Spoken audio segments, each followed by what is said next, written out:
आपका हमारे चैनल कर्मयोगी सेवा ट्रस्ट पर स्वागत है। हम इस चैनल पर आपके लिए अच्छी अच्छी जानकारी लाते रहते हैं और जो सरकार द्वारा संचालित की जा रही योजनाओं में होने वाले परिवर्तनों के बारे में बताते हैं। आज हम आपको सरकार द्वारा जारी किए गए स्कूली शिक्षा में जो होने वाले परिवर्तन हैं उसका नेशनल करिकुलम जारी किया गया है उसके बारे में बताएंगे।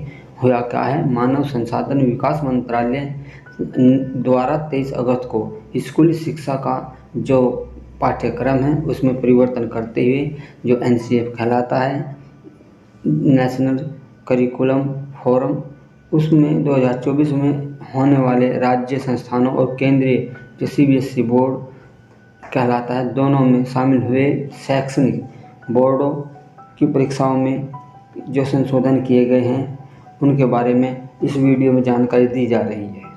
और ये संशोधन केंद्र सरकार द्वारा किए गए हैं जो राज्यों के द्वारा भी किए जाने हैं। प्रस्तावित जो परिवर्तनों हैं उनमें 2 वर्षीय बोर्ड परीक्षाएं आयोजित किया जाना है।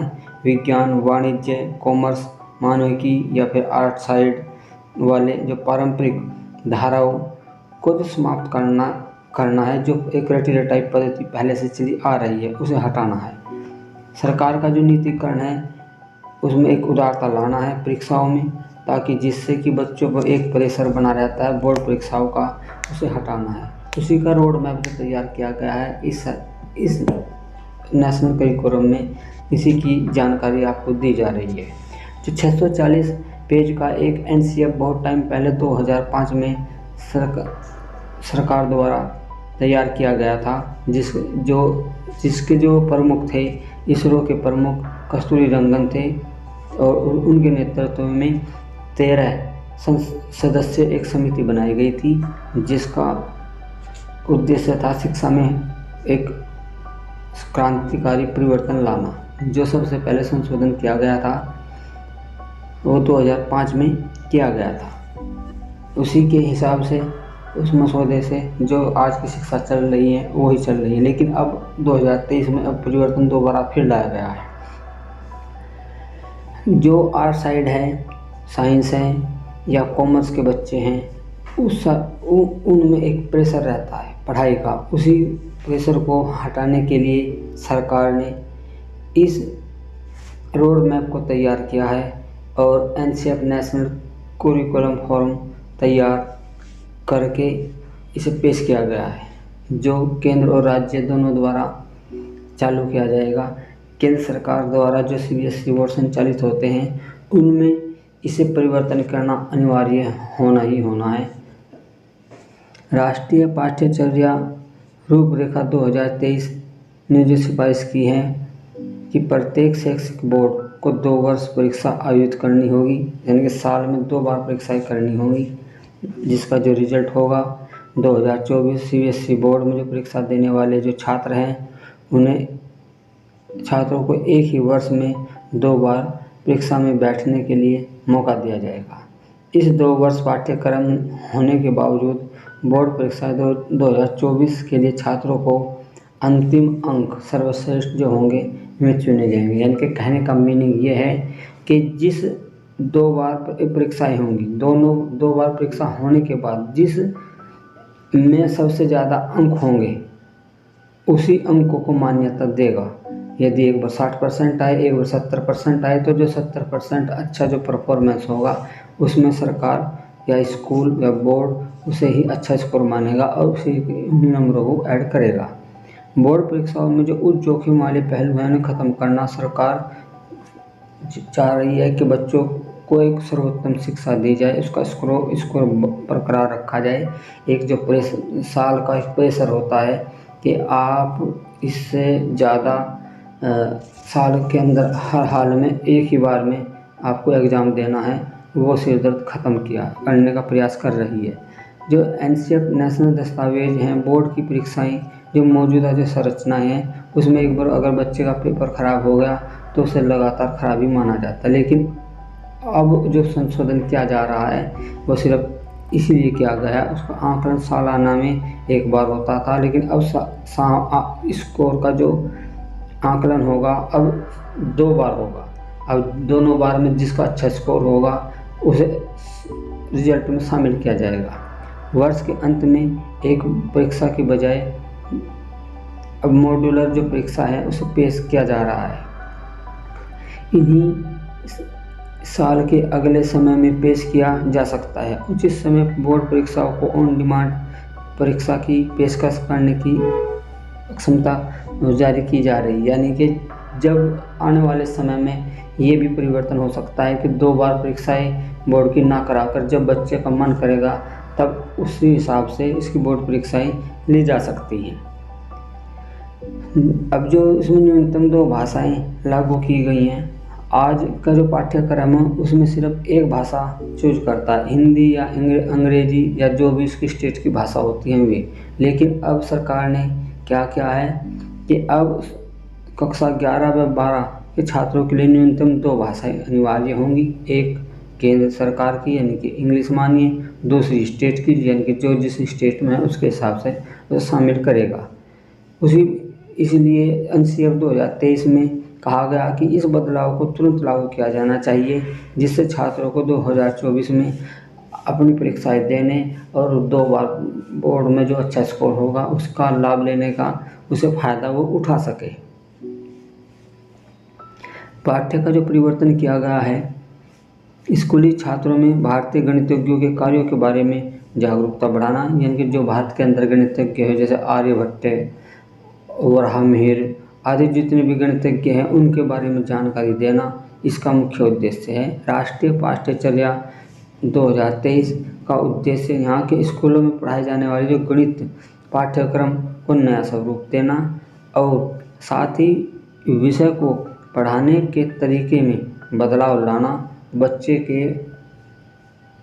हिसाब से उसे के अनुरूप लेकर चलना है। एनसीएफ दस्तावेज के अनुसार स्कूल स्तर का गणित पाठ्यक्रम में भारत में हुई मूलभूत गणित की जो खोजें हैं उनके पीछे जो आकर्षक कहानियाँ हैं उन्हें शामिल करना। परीक्षा के प्रति परीक्षाएं अब 3 प्रकार से सरकार शामिल करेगी, एक प्रीलिम्स, मेंस और साक्षात्कार चरण। सर्वसमावेशी बेंच आगे बढ़ाने के लिए बुनियादी तौर पर इसे चालू करेगी। जैसे आज के टाइम में जो नॉर्मल एग्ज़ाम होते हैं, नौकरी के लिए परीक्षाएं होती हैं, उनमें भी प्रीलिम्स, मेंस और साक्षात्कार होता है। वही थोड़ी अब सरकार स्कूली पैटर्न में लाना चाह रही है। प्राचीन भारतीय ग्रंथों में एक यजुर्वेद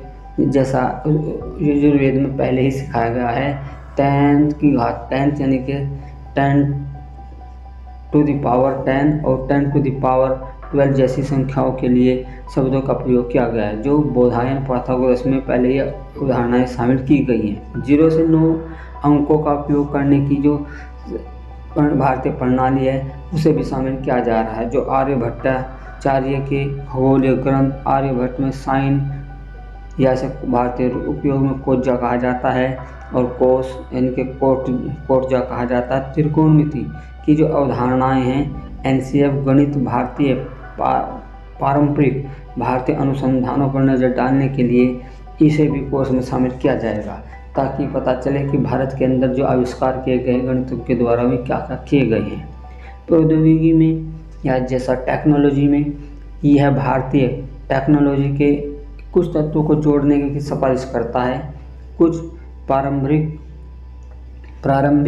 भारतीय टेक्नोलॉजी का अध्ययन तथ्यों और आंकड़ों को इकट्ठा करने के बारे में बताया जाएगा। भारतीय समाज को बेहतर ढंग से समझाने के बारे में प्रयास किया जा रहा है, ताकि जिससे ये पता चले कि भारत के अंदर किन जैसे इत्र कैसे बनता है, भारत में काफ़ी समय से पहले ही बनता आ रहा है।